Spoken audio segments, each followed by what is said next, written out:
Bismillahirrahmanirrahim. Assalamu alaikum. Our today's topic is mole and solutions. Before going to the topic, I want to just revise a little bit the previous lessons. First of all, we had studied about mole. When atomic masses of atoms and relative molecular masses of molecules and relative formula masses of ionic compounds are expressed in grams, they are called mole. Then we had studied about what's the relationship between mass and mole. If we want to calculate the number of moles from the given mass of a substance, then we use a formula. Number of moles is equal to mass in grams divided by relative atomic mass or relative molecular mass. It was the first formula which we had studied. Then we studied about Avogadro's number. Avogadro was a scientist who said that 1 mole of any substance contains 6.02 into 10 raised to the power 23 particles of that substance. And if we are supposed to calculate the number of moles of given particles of a substance, then we have to use a formula. Number of moles is equal to number of particles. These particles can be number of atoms, molecules, ions, formula units, etc. divided by Avogadro's number, and this is denoted by capital N, and at the right side on the base we use capital A, that is for Avogadro's number. Then we studied about number of moles and volume of gases. Again, Avogadro said that 1 mole of any gas occupies the same space, that is same volume, at standard conditions of temperature and pressure. If we provide the same conditions of temperature and pressure to the every gas, then 1 mole of any gas occupies the same volume, and that is 24 decimeter cube or 24,000 centimeter cubes.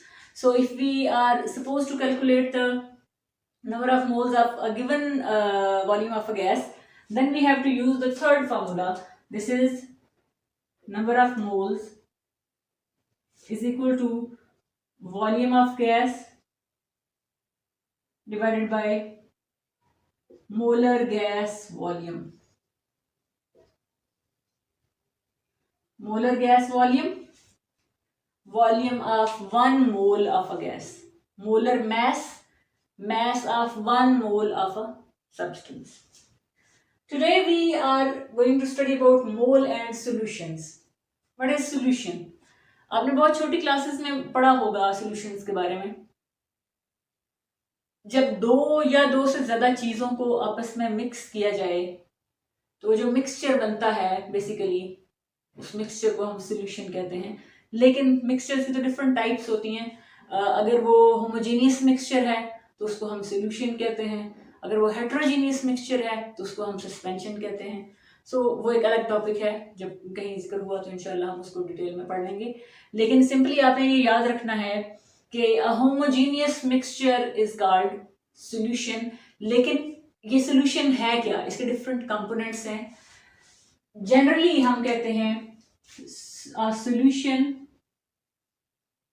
is the combination of solute plus solvent. A solution is the combination of solute and solvent. What is solute?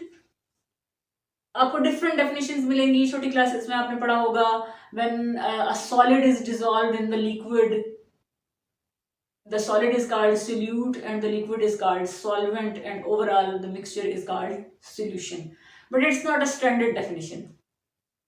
हमेशा एक solution के अंदर वो एक जो solution है वो gaseous phase में भी हो सकता है. उसमें सॉल्यूट भी गैस हो, सॉल्वेंट भी गैस हो, और ओवरऑल वो एक जैसे एयर है, air is a solution. Mixture तो है लेकिन होमोजेनियस मिक्सचर है, इसलिए हम इसको सॉल्यूशन कहेंगे. और जो सॉल्यूशन है इसमें सॉल्यूट क्या है? Solute basically that part of the solution which is in lesser quantity, चाहे वो गैस है, सॉलिड है, लिक्विड है, whatever the physical state is, जो लेसर क्वांटिटी में है, the lesser part of the solution is called solute, and the larger part of the solution is called solvent. So जैसे air है, air is a solution in which we have oxygen gas, we have nitrogen gas, we have carbon dioxide in traces, we have noble gases in traces. So बाकी gases तो बहुत थोड़ी हैं, तो generally अगर हम कहें तो हम कहेंगे इसमें सोल्यूट ऑक्सीजन गैस है और सॉल्वेंट नाइट्रोजन गैस है, that is 78% and 21% is oxygen gas, तो वो तो एक गैसियस सोल्यूशन बनेगा. लेकिन अगर हम एक्वस सोल्यूशंस की बात करें, जो मेन आज हमारा टॉपिक है, हाँ, aqueous solution is that solution in which water is used as a solvent. हर वो सोल्यूशन जिसमें कोई लिक्विड या कोई सॉलिड या कोई भी चीज वाटर में डिसॉल्व की जाएगी, तो that solution will be called as aqueous solution because water is used as a solvent in that solution. Hopefully you got it. Now we come to our main topic. If we are given different substances dissolved in water, that is in the form of aqueous solution, then we have to calculate the number of moles of solute in different way. Now we cannot use any of these formulas. ये कहीं उस calculation में थोड़े बहुत involve हो सकते हैं, लेकिन मेन जो डिफरेंस होगा वो ये है, क्योंकि हमारे पास जो सॉल्यूशन है एक्वस सॉल्यूशन की फॉर्म में वो लिक्विड है, और लिक्विड का वॉल्यूम हम मेजर करते हैं डेसीमीटर क्यूब्स में. आपको पता होगा 1 decimetre cube is equal to 1 litre. Normally हम लिक्विड्स को वॉल्यूम के टर्म्स में मेजर करते हैं, और ये या तो डेसीमीटर क्यूब में होता है या लीटर में, and 1 decimetre cube is always equal to 1 litre. इसी तरह से 1 centimetre cube is equal to 1 millilitre. तो ये आपको जो यूनिट्स की कन्वर्जन है वो भी आपको पता होनी चाहिए. Now we have to study about the concentration.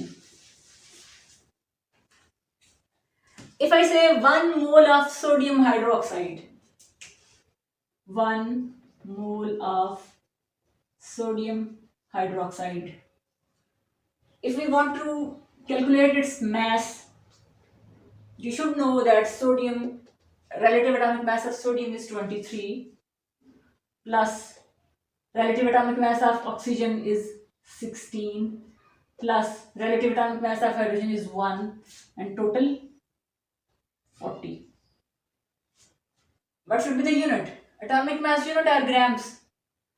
Recall the definition of mole when atomic masses of atoms, molecular masses of molecules, or formula units of ionic compounds are expressed in grams. It becomes 1 mole. When I say 1 mole of sodium hydroxide, its mass would be always in grams. Now you will not write atomic mass unit. आपको ये याद होना चाहिए कि हम मोल की बात कर रहे हैं. 1 mole of sodium hydroxide dissolved in 1 decimeter cube of water. For example, हमने 1 decimeter cube of water लिया. In the previous lesson, I had explained 1 decimeter cube is equal to 1000 centimeter cube, और वो किस तरह से है वो मैंने आपके सामने परफॉर्म किया था, दोबारा से मुझे लिखने की जरूरत नहीं है. अगर हम 40 ग्राम्स ऑफ सोडियम हाइड्रोक्साइड को 1000 सेंटीमीटर क्यूब ऑफ वाटर में डिसॉल्व करते हैं, तो हम इसको कहेंगे ये 1 मोलर सॉल्यूशन है. क्यों? 40 grams of sodium hydroxide is equal to 1 mole. When 1 mole of a solute is dissolved in 1000 centimeter cube of water or 1 decimeter cube of water, it's same. It becomes 1 molar solution. The unit for concentration would become, if mass in grams is dissolved, we will say gram per dm cube. And if we are mentioning it in terms of mole, then we will say mole per dm cube.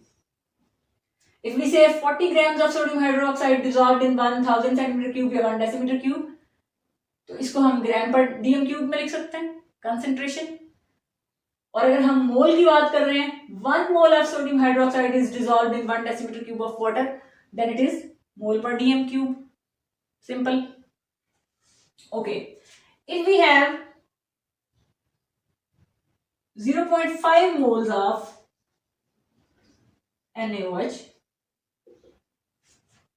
half mole, 1 mole mass बना 40 grams. If we have 0.5 moles, number of moles has become half. तो mass कितना हो गया? 20 grams. If the 20 grams are dissolved in 1000 centimeter cube of water, अगर हम molar solution लिखना चाहें तो हम कहेंगे ये 0.5 मोल पर डीएम क्यूब है. एक चीज बहुत मैं आपको और से बता दूं, 20 डिवाइडेड बाय 1000 ये नहीं है. आपने इसको कैलकुलेट नहीं करना कि आप 20 को 1000 पे डिवाइड कर दें. नो, ये आप सिर्फ ये लिख रहे हैं कि आप इनको इक्वेट कर रहे हैं. बेसिकली मैं इधर 1000 सेंटीमीटर क्यूब की बजाय यहां पर 1 डीएम क्यूब लिख देती हूँ. एक ही बात है. 20 grams of sodium hydroxide dissolved in 1 decimetre cube. अब पहले ये 40 ग्राम्स इन 1 डेसीमीटर क्यूब थे, तो ये 1 मोलर सोल्यूशन था. जब आपने मैस को हाफ कर दिया तो अब ये हाफ मोलर सोल्यूशन हो गया. पहले 1 मोलर था, अब हाफ मोलर, मतलब 0.5 मोल हो गया. पहले 1 था, अब उसका हाफ हो गया. लेकिन अगर मैं यहां लिखती हूं 2 मोल ऑफ NaOH, अब मैस कितना हो गया? 1 मोल का 40 था, 2 मोल्स का 80 divided by 1, sorry 1, it's not divided by, it is dissolved in 1 decimeter cube. So now the solution become 2 molar solution, या इसको हम सिंपली लिख सकते हैं 2 moles per dm cube. Solution की कंसेंट्रेशन डबल हो गई. In the very simple way, अगर मैं आपसे कहूं कि 1 कप चाय बनाने में आप 1 चम्मच चीनी यूज कर रहे हैं, 2 कप चाय बना रहे हैं तो 2 चम्मच चीनी यूज कर रहे हैं, क्या डिग्री ऑफ स्वीटनेस में फर्क आएगा 1 कप में या 2 कप में? नो. 1 कप में 1 चम्मच डाला, 2 कप में 2 चम्मच डाला, degree of sweetness is same. लेकिन अगर आप 1 कप चाय में ही 2 चम्मच चीनी डालेंगे, you are increasing the quantity of solute, now the degree of sweetness will increase. तो हम कहेंगे जो कंसेंट्रेशन है सोल्यूट की वो डबल हो गई. 1 ही कप में 2 चम्मच डाल दिए, अब डिग्री ऑफ स्वीटनेस ज्यादा हो जाएगी, चाहे ज्यादा मीठी हो जाएगी. आपके पास 1 मोल ऑफ सोडियम हाइड्रोक्साइड था, आपने उसको 1 डेसीमीटर क्यूब में डिसॉल्व किया, वो 1 मोलर सोल्यूशन था.